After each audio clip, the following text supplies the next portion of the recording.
Hey everyone, welcome to another RTcmix tutorial.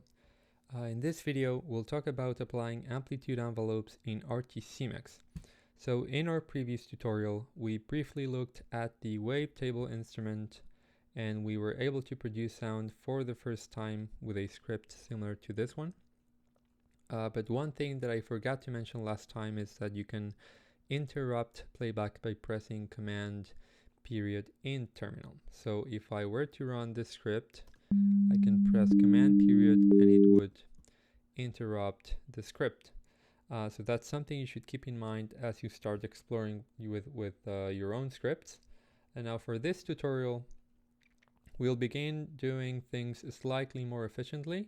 And instead, for instance, of making copies of Wavetable, we can write a loop and let the computer make those copies for us. So if I were to type a for loop where the counter variable is x equals 0 and say that as long as x is less than 4, then the loop will continue repeating, and then that each repetition x will add 1 to itself.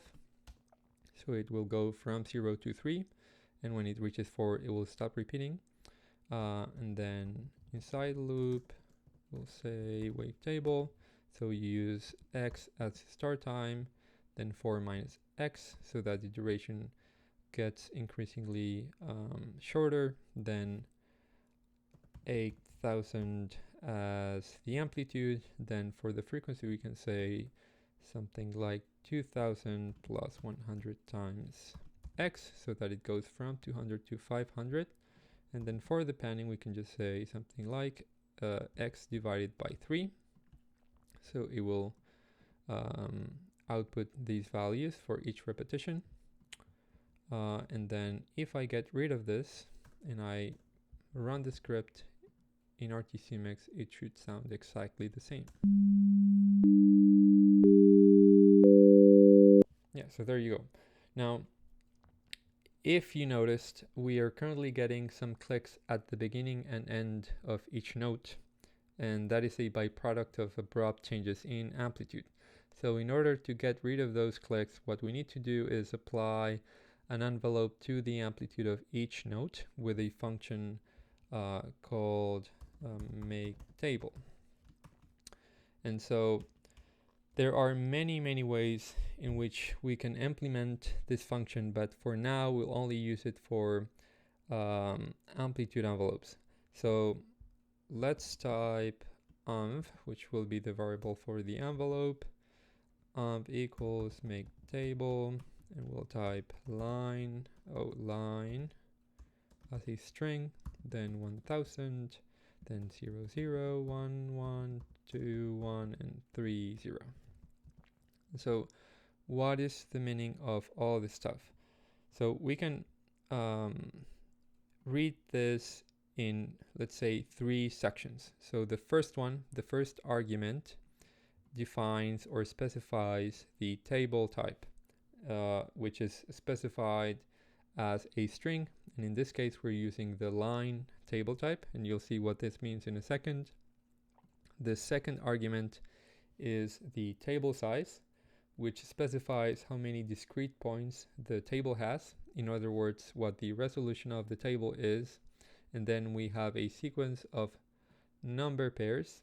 So let me do this to visualize those pairs more easily.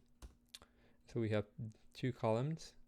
So the first number of each pair specifies the table index, and the second value of each pair specifies the value for that index. So you can essentially think of these as xy coordinates, where x is the time and y is the amplitude. And so if that's not clear enough for you, we can also visualize this in this way.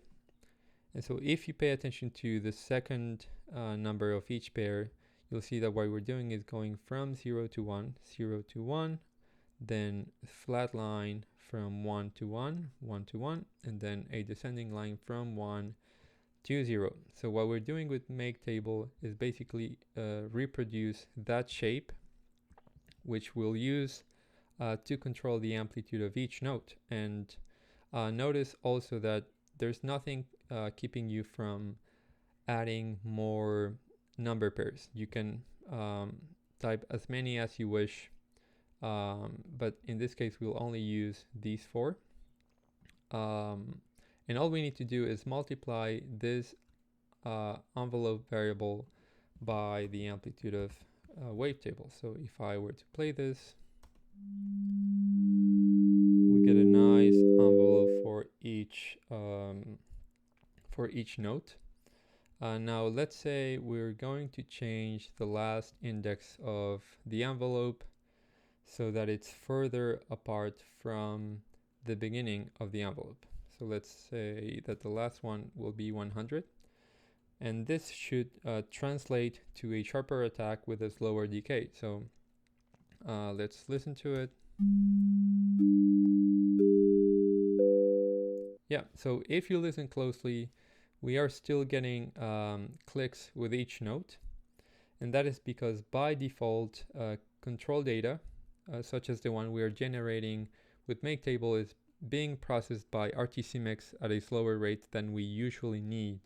And by default, the control rate is 1000 samples per second, but we can change this using the control rate function. And all we need to do is specify a higher control rate sampling rate. In this case, we're going to match our audio sampling rate. So let's just type 44100. And if I play this again, we should get rid of those clicks. Excellent. So now we're getting much smoother sounding results. So what I would encourage you to do is mess around with Maketable, try different envelopes before you move on to the next tutorial.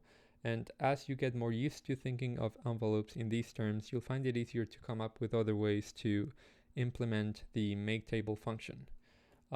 As usual, let me know if you have any questions or comments, and I'll see you all in the next tutorial. Thanks for watching.